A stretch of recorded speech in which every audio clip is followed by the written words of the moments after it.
Nagulantang ang lahat sa sinabi ni Mikoy kay Krista. Ano yun? Isang pitik. Mikoy at Krista huling-huli. Yan ay sama-sama nating tutukan mamaya mga kalingap, at kung nagustuhan niyo po ang ganitong klaseng reaction video, paki-like at subscribe, para lagi kayong updated sa susunod kong mga uploads. At salamat sa walang sawang pagmamahal at suporta kay Kuya Val Santos Matubang at Idol Kalingap Rab. Paalala, panoorin at tapusin ang video na ito, para malaman mo kung ano ang nilalaman nito bago mag-comment. Ngayon balik tayo sa topic. Yan mismo ang tanong ng marami ngayon, mga ka-Erts. Welcome ulit sa ating channel. Tahimik lang sana ang lahat, pero may isang eksena, isang linya, isang simpleng kilos na biglang nagpaingay sa buong komunidad. Hindi sigawan, hindi iyakan, hindi scripted na drama, kundi isang simple pero mabigat na sandali sa pagitan ni Mikoy at Krista. Sa unang tingin, parang normal lang. Parang biro, parang kulitan. Pero kapag binalikan mo, kapag inulit-ulit mo, kapag tinignan mo ang mata, ang tono, ang timing, doon mo mapapatanong, may ibig bang sabihin? Pitik ni Kalinga Prane. Yun no? O ano yung pitik ni Kalinga Prane? Tingnan, dito kami dalawa dito. Literal na pitik ba yan? Boss, ikaw boss. Anything you want to say? Or magpasalamat? Ayun, Nag-English na po kami. Natawa tuloy sila. maraming salamat sa lahat ng pinakauna sa lahat kay God. Kasi ginagabayan niya tayo every time na kung saan man tayo mapunta dito sa sa saan man panig ng Hong Kong. And then syempre sa Team Kalingap, maraming salamat sa isa sa mga pinaka-best experience ng aking buhay. And syempre pati na rin sa mga nagmamahal sa Mikiris. Yan, tulad nila, ginaguide nila tayo, di ba? Sinasamahan, kabanding natin. Kaya maraming salamat, syempre. Especially yun, kay CJ. Yes! Hindi buong Hong Kong kung hindi kasama si CJ. First travel nyo to boss? Oh, ay, First Tagaytay lang eh. Iba na to eh. Iba na to. Ang sinabi ni Mikoy kay Krista ay hindi mahaba, hindi engrande, pero ramdam. Hindi ito yung linyang pang-love team na pilit. Hindi rin ito yung sagot na pang-iwas. Isa siyang linyang parang lumabas ng kusa. At kapag ganon, doon nagugulat ang mga tao. Kasi ang totoo, ang hindi pinag-isipan, kadalasan iyon ang totoo. Napansin ng marami kung paano nagsalita si Mikoy, kalmado, diretso, walang halong arte. Walang pilit ng ngiti, walang sobrang tawa. Parang sinasabi niya kung ano ang nasa isip niya sa mismong sandaling iyon. At si Krista, hindi siya nag-react ng owa. Hindi rin siya umiwas. Tahimik lang, pero yung mga mata niya, nagsasalita. Dito na pumasok ang tanong ng netizens, isang pitik lang ba yun?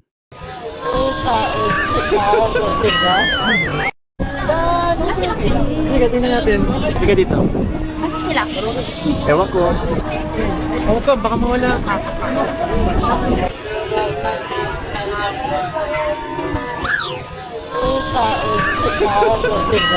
O may mas malalim. Kasi kung pitik lang, bakit ganon ang dating? Bakit ganon ang reaksyon ng mga taong nanunood? Bakit parang may tumama? At eto pa ang mas lalong nagpatingkad sa eksena, hindi sila nagmadali magbawi. Walang biglang change topic. Walang joke lang. Hinayaan nilang lumutang ang sandali. At sa mundo ng content, bihira yun. Kasi kadalasan, tinatakasan ang ganang moment. Kaya hindi nakatakataka kung bakit may mga nagsasabing, huling-huli, na raw. Hindi dahil may ginawa silang mali, kundi dahil nahuli ang totoong emosyon. Yung hindi na itago, yung hindi na edit, yung hindi kayang kontrolin ng camera. Hindi natin sinasabi na may dapat aminin. Hindi rin natin sinasabing may relasyon. Pero malinaw ang isang bagay, may koneksyon. At kapag may koneksyon, ramdam yun ng tao kahit walang salitang binibigkas. Sa puntong ito, hindi na ito tungkol sa chismis. Ito ay tungkol sa kung paano minsan, ang isang simpleng sandali ay kayang gumising ng maraming tanong. At yan ang dahilan kung bakit nagulantang ang lahat. Mas malalim na obserbasyon dagdag opinyon. Ngayon, himayin natin ng mas maayos, mga ka-Erts. Kasi hindi sapat ang basta kilig lang. Hindi rin sapat ang, baka naman. Kailangan nating intindihin kung bakit ganito kalakas ang naging epekto ng eksenang ito kina Mikoy at Krista. Una sa lahat, kilala natin si Mikoy bilang isang taong hindi palabiro sa damdamin.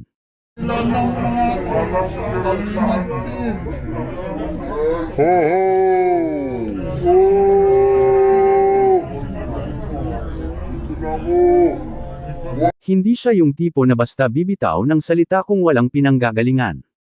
Kaya nang sabihin niya iyon kay Krista, maraming nakapansin, iba ang tono. Hindi pang content, hindi pang aliw, parang may sincerity. Pangalawa, si Krista ay hindi rin yung tipong basta-basta na titinag. Pero sa sandaling iyon, makikita mo ang pagiging totoo niya. Walang depensa, walang maskara, hindi siya nag-overreact para sa camera. At minsan, ang hindi pag-react ang pinakamalakas na reaksyon. Dito napapasok ang salitang, huling-huli. Hindi dahil may kasalanan, kundi dahil nahuli ng camera ang katahimikan na may laman.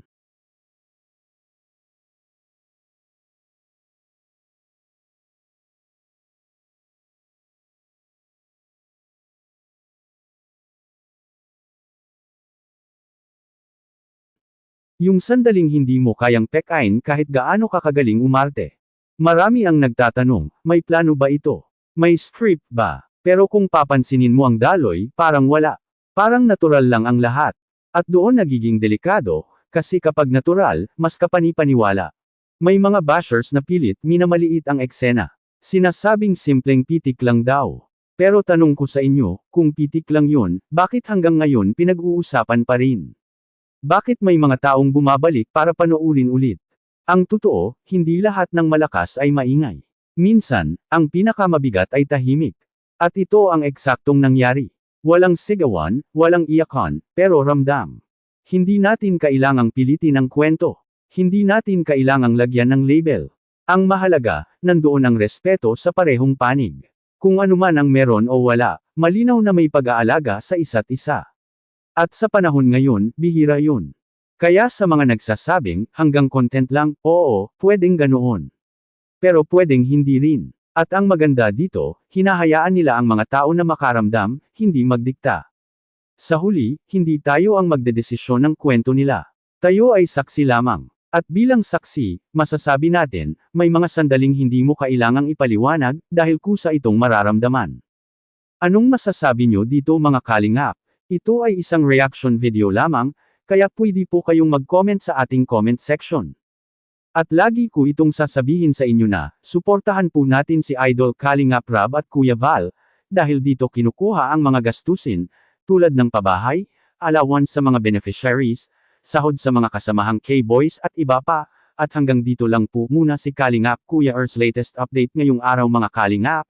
At huwag kalimutang mag-like at subscribe at i-on ang notification bell for more updates. Maraming salamat po, mabuhay tayong lahat, to God be all the glory.